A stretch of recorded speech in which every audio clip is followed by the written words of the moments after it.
Hello children's, आज मैं आपको कामचोर का मतलब होता है जो काम नहीं करना चाहता है और काम से अपना जी चुराता है। बड़ी देर से वाद विवाद के बाद ये तय हुआ कि सचमुच नौकरों को निकाल दिया जाए। आखिर ये मोटे मोटे बच्चे किस काम के हैं, हिलकर पानी नहीं पीते। इन्हें अपना काम खुद करने की आदत होनी चाहिए। कामचोर कहीं के, तुम लोग कुछ काम नहीं करते, इतने सारे हो और सारा दिन उधम मचाने के सिवा कुछ नहीं करते। मतलब एक दिन पिताजी जो हैं वो सारे बच्चों को डांट रहे हैं, कह रहे हैं कि बहुत बहुत देर तक बात होती रही, उसके बाद कहा गया कि हाँ सचमुच अब नौकरों को घर से निकाल दिया जाएगा। आखिर ये मोटे मोटे जो बच्चे हैं घर में वो किस काम आएंगे। हिलकर अपना काम तो करते नहीं हैं, पानी भी नहीं पीते। इनको अपना काम खुद करने की आदत डालनी होगी। ये सब कामचोर हो गए हैं। तुम लोग कुछ काम नहीं करते इतने सारे और सारा दिन उधम मचाते रहते हो। और सचमुच हमें ख़्याल आया कि हम आखिर काम क्यों नहीं करते। मतलब बच्चों को ये चीज़ का ख़्याल आया कि हाँ सचमुच हम लोग काम क्यों नहीं करते। अगर हिलकर पानी पी लेंगे तो अपना क्या खर्च होगा, इसलिए तुरंत हिलाकर पानी पीना शुरू कर दिया। मतलब तुरंत आ जाकर उठ बैठ कर पानी पीना अपने से शुरू कर दिया। हिलने में धक्के भी लग जाते, धक्के मतलब चलने में एक दूसरे से धक्के लग जाते थे। और हम किसी के दबैल तो थे नहीं, मतलब हम किसी के दबाव में तो थे नहीं जो कि कोई धक्का दे और सह जाए। मतलब कोई हमें धक्का दे दे और हम चुपचाप सह लें। लेकिन पानी के मटकों के पास ही घमासान युद्ध शुरू हो गया। लीजिए, पानी के मटकों के पास ही घमासान युद्ध शुरू हो गया। जैसे बच्चे होते हैं ना, आपस में एक दूसरे से ज़रा सा धक्का लग गया, ज़रा सा छू गया, बस लड़ने लगे। तो पानी का जहाँ मटका रखा रहता है वहीं पास इन लोगों में लड़ाई होने लगी।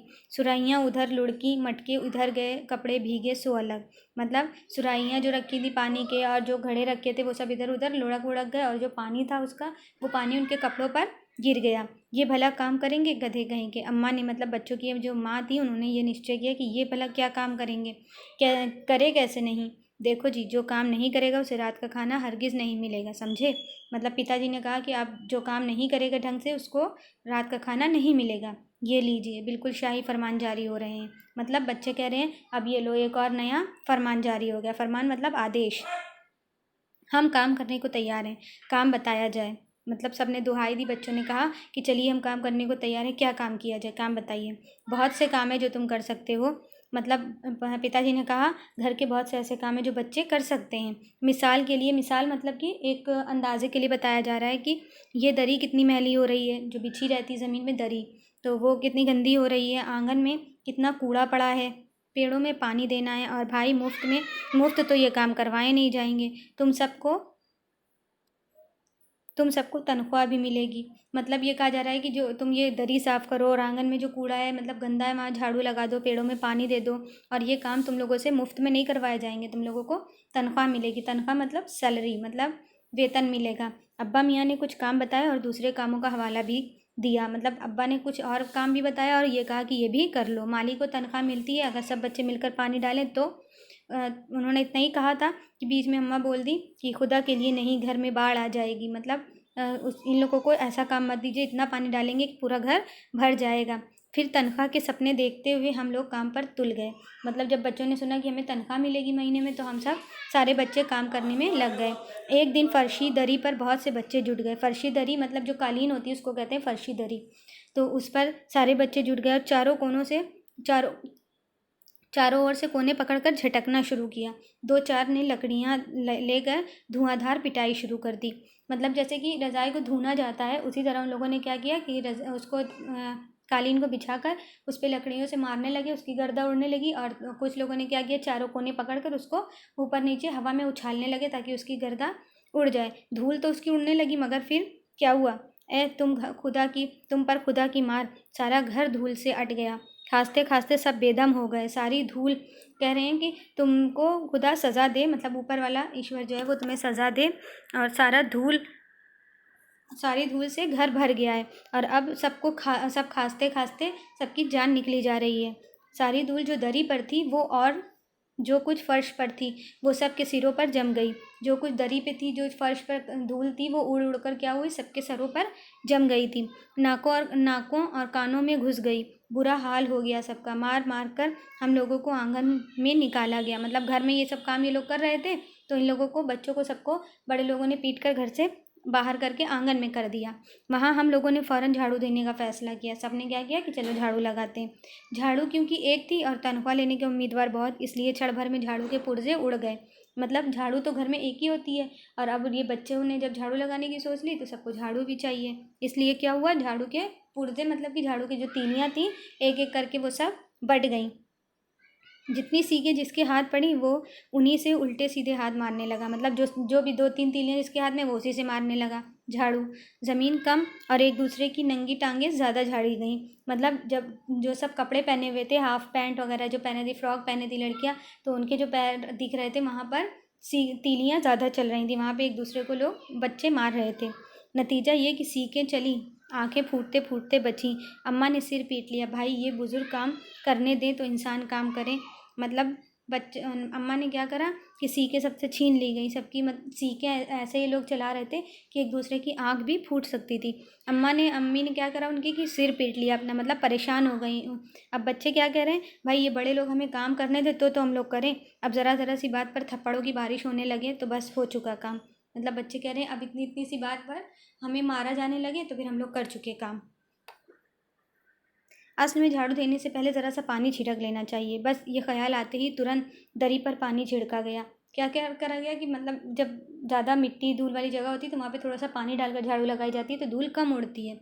उन्होंने क्या किया कि हाँ तुरंत दरी पर पानी डाल दिया। अब दरी पर पानी डाल दिया तो क्या होगा, धूल जो है वो तो अटी हुई है थी, धूल उसमें और चिपक गई, और जो चिपकी हुई थी धूल वो जो है कीचड़ की तरह बन गई।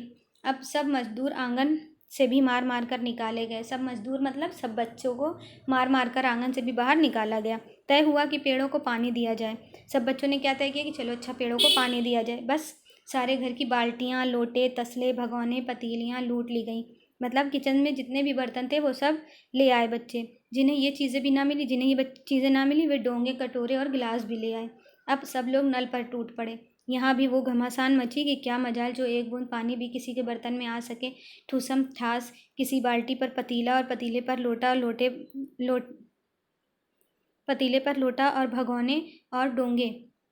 मतलब नल जहाँ पर था वहाँ पे सब अपने अपने बर्तन लेकर चले गए कि चलो बर्तन पानी भर के पेड़ों में डाला जाए। और सब एक दूसरे के बर्तन के ऊपर अपने बर्तन लगाते जाते, और फिर उसमें किसी के भी बर्तन में पानी नहीं आ पाया। पहले तो धक्के चले, फिर कोहनियाँ, और उसके बाद बर्तनों में से एक दूसरे पर हमला कर दिया। मतलब क्या हुआ, पहले सब एक दूसरे को धक्का देने लगे, फिर कोहनियों से मारने लगे, फिर एक दूसरे को अपने अपने बर्तनों से मारने लगे। स्पष्ट है कि भारी बर्तन वाले तो हथियार उठाते रह गए। मतलब जिनके बड़े बर्तन थे, पतीली, बाल्टियाँ, तो वो लोग तो उठाते रह गए। कटोरों और डोंगों वाली फौज ने गोमड़े डाल दिए। मतलब गोमड़े मतलब जैसे कहीं पर कोई चीज़ लग जाती तो सर के पास या माथे के पास फूल जाता है, उस तरह गोमड़े हो गए। फ़ौरन बड़े भाइयों, बहनों, मामों और दुमदार मौसियों, फूफियों की कुमुक भेजी गई। मतलब कुमुक मतलब एक फ़ौज भेजी गई, जिन्होंने पतली पतली नीम की छड़ियों से वो सड़ाके लगाए कि फ़ौज मैदान में हथियार फेंक कर पीठ दिखा गई। मतलब फिर क्या हुआ कि बड़े लोग जब आए तो उन्होंने नीम की पतली पतली डंडियों से सबको ऐसे मारा, सड़ाके लगाए, मतलब ऐसे मारा कि जो है पूरी बच्चों की फ़ौज हथियार फेंक कर भाग गई। इस धींगा मुश्ती में कुछ बच्चे कीचड़ में लथपथ हो गए, जिन्हें नहलाकर कपड़े बदलवाने के लिए नौकरों की वर्तमान संख्या काफ़ी नहीं थी। इसलिए पास के बंगलों से नौकर आया और 4 आना प्रति बच्चा के हिसाब से हम नहलवाए गए। मतलब जितने बच्चे थे उसमें से जब भागने लगे बच्चे तो कीचड़ में गिर गए और कीचड़ उनसे लथपथ हो गए। जिसे नहलाने के लिए घर में जो नौकर थे वो कम थे, इसलिए बगल वाले बंगले से नौकर को बुलाया गया और 4 आना प्रति बच्चा मतलब 25 पैसे प्रति बच्चा देकर नहलवाया गया। हम लोग कायल हो गए कि सचमुच ये सफाई का काम अपने बस की बात नहीं, और ना पेड़ों की देखभाल हमसे हो सकती है। कम से कम मुर्गियाँ ही बंद कर दें। मतलब अब ये सारे काम छोड़कर किस में लग गए, मुर्गियों में, जानवरों में, कि चलो मुर्गियाँ जो खुली हुई हैं उन्हें बंद कर दें। बस शाम ही से जो बाँस छड़ी हाथ पड़ी लेकर मुर्गियाँ हाँकने लगे, चल दड़बे करके। मतलब सब बच्चे बाँस की छड़ी लेकर पतली पतली मुर्गियों को हाँकने लगे, चल दड़बे करके। पर साहब मुर्गियों को भी किसी ने हमारे विरुद्ध भड़का रखा था। ऊट पटांग इधर उधर कूदने लगीं। 2 मुर्गियाँ खीर के प्याले में जिन पर आया चांदी के वरक लगा रही थी, दौड़ती फड़फड़ाती हुई निकल गई। मतलब क्या हुआ कि मुर्गियाँ भी बच्चों की बात नहीं कर रही थी, उनका विरोध कर रही थी, बात नहीं मान रही थी, उनका विरोध कर रही थी। ऊट पटांग मतलब बेतरतीब तरीके से इधर उधर कूदने लगी और 2 मुर्गियाँ तो खीर के प्याले में कूद गिर गईं, जहाँ पर आया जो थी वो चांदी का वरक खीर पर लगा रही थी। दौड़ती फड़फड़ाती हुई निकल गई वहाँ से। फिर तूफान गुजरने के बाद पता चला कि प्याले खाली हैं और सारी खीर दीदी के कामदानी के दुपट्टे और ताज़े धुले सिर पर लगी हुई है। मतलब जो दीदी उनकी थी, उनके सिर पर खीर लग गई थी और उनके नए दुपट्टे पर लग गई थी। एक बड़ा सा मुर्गा अम्मा के खुले हुए पायदान में फांद पड़ा और कत्थे चूने में लुतड़े हुए पंजे लेकर नानी अम्मा की सफ़ेद दूध जैसी चांदी पर छापे मारता हुआ निकल गया। मतलब एक बड़ा सा मुर्गा था पानदान में जो कूद गया था। पानदान जिसमें पान, कत्था, चूना सब मिलाकर पहले के लोग रखते थे, उसको कहते हैं। उसी में जो है वो उसका पंजा चला गया और पंजे में उसके कत्था चूना लग गया। और फिर उसके बगल में नानी अम्मा जो है सफ़ेद दूध जैसी चांदी पर उनके मतलब चांदी का जो वरक था उस पर छापे मारते हुए निकल गया। एक मुर्गी दाल की पतीली में छपाका मारकर भागी और सीधी जाकर मोरी में इस तेज़ी से फिसली कि सारी कीचड़ मौसी जी के मुंह पर पड़ी, जो बैठी हुई हाथ मुंह धो रही थी। इधर सारी मुर्गियां बेनकेल का ऊँट बनी हुई दौड़ रही थी, एक भी दड़बे में जाने को राजी न थी। मतलब एक मुर्गी और भगाया गई उधर से, तो फिर वो क्या करी, सीधी जाकर वहाँ ऐसी जगह गिरी जहाँ पर मौसी जी की जहाँ पर कीचड़ थी, और वो कीचड़ उछल कर सारा मौसी जी के मुंह पर लग गया, उनके जो जहाँ वहाँ पर बैठकर मुंह हाथ धो रही थी। ऐसे ही सारी मुर्गियाँ बेनकेल का ऊँट बनी, मतलब बिना बंधी हुई थी जो ना, तो इसलिए उनको करें बेनकेल का ऊँट बनी इधर उधर दौड़ रही थी, कोई भी दड़बे में जाने के लिए राजी ना थी। इधर किसी को सूझी कि बकरीद के लिए जो भेड़ें आई हुई हैं, लगे हाथों उन्हें भी दाना खिला दिया जाए। मतलब किसी बच्चे ने सोचा कि चलो जो भेड़ आई हुई हैं उनको भी हम खाना खिला दें। दिन भर की भूखी भेड़ें दाने का सूप देख कर जो सबकी सब झपटी तो भाग कर जाना कठिन हो गया। लष्टम पष्टम तख्तों पर चढ़ गई। मतलब कि दिन भर की भूखी थी भेड़ें, जब उनको खाना मिला तो वो खाने की तरफ लपकने लगी। अब जो बच्चों की भीड़ थी, लष्टम पष्टम मतलब कि जो पूरी पलटन थी, वो तख्तों पर चढ़ गई। बस भेड़ चाल मशहूर है, भेड़ की चाल मशहूर है। उनकी नज़र तो बस दाने के सूप पर जमी हुई थी। पलंगों को फलांगती, बर्तन लड़काती साथ साथ चढ़ गई। मतलब कि उनको बस खाना दिखाई दे रहा था और जो भी चीज़ें बीच में आ रही थी उससे वो बार बार कूदती फांदती उछलती हुई निकली जा रही थी। तख्त पर बानो दीदी के दहेज का दुपट्टा फैला हुआ था, जिस पर गोखरो, चंपा और सलमा सितारे रखकर बड़ी दीदी मुगलानी बुआ को कुछ बता रही थी। भेड़ें निसंकोच सबको रौंदती, अपने खुरों में किरणें, गोखरे, लचका और सलमा सितारे उलझाती, जॉर्जेट के दुपट्टे रौंदती मेंगनों का छिड़काव करती हुई दौड़ गईं। जब तूफान गुजर चुका तो ऐसा लगा जैसे जर्मनी की सेना टैंकों और बम्बारों सहित उधर से छापा मारकर गुजर गई हो। जहाँ जहाँ से सूप गुजरा, भेड़ें शिकारी कुत्तों की तरह गंध सूंघती हुई हमला करती गईं। हज्जन माँ एक और पलंग पर दुपट्टे से मुंह ढाक सो रही थी। उन पर जो भेड़ें दौड़ी तो ना जाने वो सपने में किन महलों की सैर कर रही थी। दुपट्टे में उलझी हुई मारो मारो चीखने लगी। इतने में भेड़ें सूप को भूल कर तरकारी वाली की टोकरी पर टूट पड़ी। वह दालान में बैठी मटर की फलियाँ तोल तोल कर रसोइये को दे रही थी। वो अपनी तरकारी का बचाव करने के लिए सीना तान कर उठ गई। आपने कभी भेड़ों को मारा होगा तो अच्छी तरह देखा होगा कि बस ऐसा लगता है जैसे रुई के तकिए को कूट रहे हो। भेड़ों को चोट ही नहीं लगती, बिल्कुल ये समझकर कि आप उनसे मजाक कर रहे हैं। वो आप ही पर चढ़ बैठेंगी। ज़रा सी देर में भेड़ों ने तरकारी छिलकों सहित अपने पेट की कढ़ाई में झोंक दी। इधर ये प्रलय मची थी, उधर दूसरे बच्चे भी लापरवाह नहीं थे। इतनी बड़ी फौज थी जिसे रात का खाना न मिलने की धमकी मिल चुकी थी। वे 4 भैंसों का दूध दोहने पर जुट गए। धुली बेधुली बाल्टी लेकर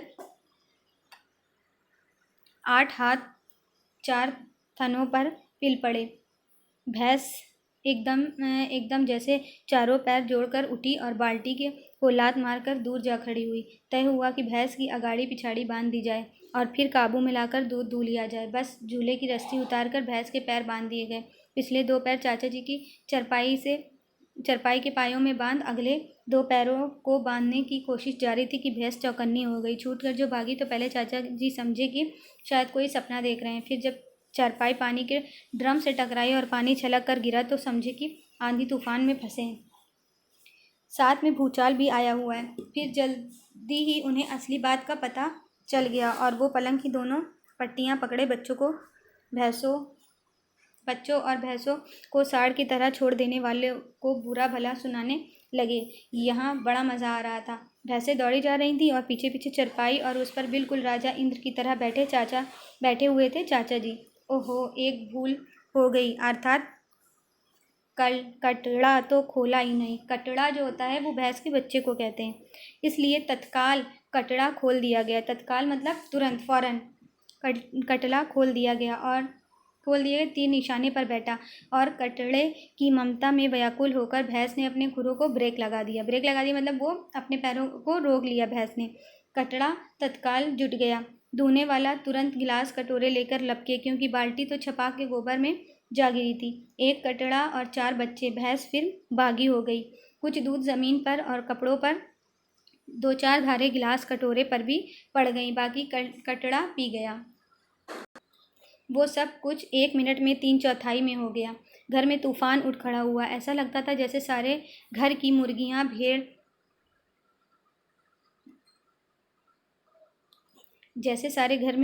भेड़ें, टूटे हुए तसले, बाल्टियाँ, लोटे, कटोरे और बच्चे बिखरे पड़े थे। अम्मा ने सिर पीट लिया। दीदी चौखट पर बैठकर रोने लगी। बड़ी कठिनाई से शांति कायम करके भेड़ें, भैंस और बच्चे बाहर किए गए। मुर्गियाँ बाग में हकाई गईं। शोक करती हुई तरकारी वाली के आंसू पोंछे गए और अम्मा आगरा जाने के लिए सामान बांधने लगी। या तो बच्चा राज कायम कर लो या मुझे ही रख लो, नहीं तो मैं चली मायके, अम्मा ने चुनौती दे दी। मुँह बच्चे हैं कि लुटेरने। अब्बा ने सबको कतार में खड़ा करके पूरी बटालियन का कोर्ट मार्शल कर दिया। अगर किसी बच्चे ने घर की किसी चीज़ को हाथ लगाया तो बस रात का खाना बंद हो जाएगा। ये लीजिए, इन बुजुर्गों को किसी करवट शांति नहीं। हम लोगों ने भी निश्चय कर लिया कि अब चाहे कुछ भी हो जाए, हिलकर पानी भी नहीं पिएंगे। फिर वही नौबत आ गई बच्चों को। क्या किया उन्होंने कि वो हिलकर पानी भी नहीं पिएंगे। इसको लिखा है इस्मत चुगताई ने।